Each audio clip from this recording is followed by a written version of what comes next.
Quarta-feira, sexta semana do Tempo Comum. Eu sou o Padre Pedro Paulo. Estamos começando mais um programa Bíblia no Mundo de hoje.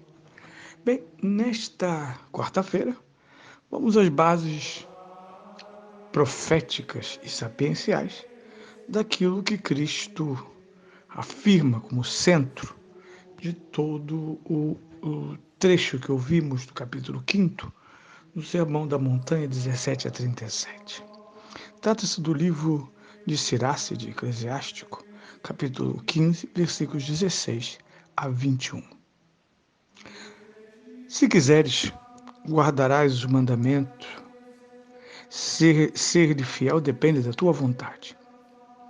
Deus pôs diante de ti fogo e água.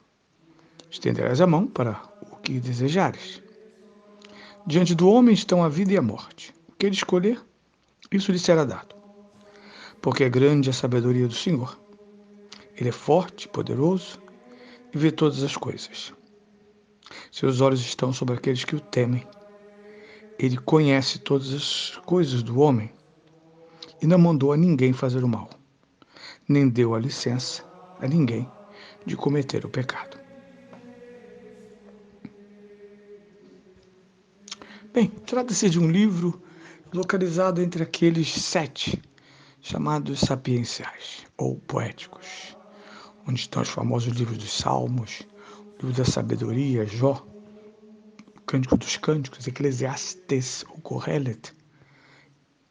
Esses textos que nos permitem apreciar, saborear, não só o conhecimento adquirido com o contato com a palavra de Deus, mas a sabedoria acumulada. Porque eu cumprindo bem durante a vida entre situações de fracasso e de amadurecimento, gera sabedoria. O homem que pratica a lei torna-se sábio. E não existe sábio que não pratique a lei de Deus. Porém, o texto vai mais longe. Isso é importante meditar. Nós estamos ali pelos anos 200, um pouquinho antes, um pouquinho depois, do fim da era judaica, antes de Cristo sempre. E o que temos são textos que surpreendem porque não vêm originalmente da visão exclusivamente judaica. Aqui estão reelaboradas tradições que os judeus vão conhecer por causa do contato com os persas, a partir do IV século, com a invasão de Alexandre Magno, e ao mesmo tempo estão vindo, como já vieram antes, encontrar-se no Egito, porque no Egito é um encontro entre aquilo que ocorrera antes da Babilônia e ao mesmo tempo aquilo que ocorre depois da Babilônia, isto é, a influência persa, helenística, a língua grega. E nós sabemos que não vem contato de língua, ou seja, não há língua que entre em contato conosco, idioma, sem que com este idioma venha a sua mentalidade, a sua cultura, os seus pressupostos e os seus valores. Por isso todos sabemos que aprender um idioma não é somente manipular as palavras, dizê-las corretamente. No Brasil ainda há uma certa paranoia do inglês perfeito. Fulano tem um inglês perfeito. As pessoas pensam que ele é americano. Mas você não pensa nada, porque a pronúncia não explica o conhecimento da língua, a não ser do seu funcionamento fonético. Mas o que está em jogo é a literatura, é a cultura, a mentalidade, os limites e os ideais que uma língua guarda nos seus vários corpos, sobretudo aqueles mais nobres, que são a literatura, a arte, e no meio disso tudo a poesia. Quem lê poesia numa língua estrangeira, de fato, tem acesso ao melhor de uma língua. Pois bem, aqui está um tema que é tão pouco aparentemente judaico, apesar de o encontrarmos claramente no tardio livro do Deuteronômio, fechando o Pentateuco, o tema da vida e da morte, o tema da dualidade ética, porque não se fala de corpo e alma, se fala de decisão. Primeiro, se quiseres. Mandamentos são entregues à vontade.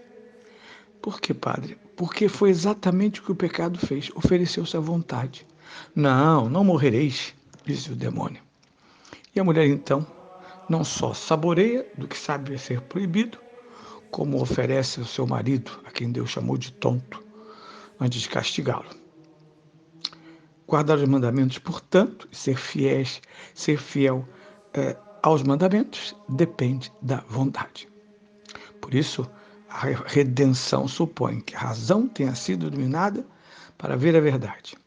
Segundo, que a liberdade tenha sido libertada dos vícios e tenha o seu elan, seu impulso para realizar o bem. E terceiro, obviamente, a vontade.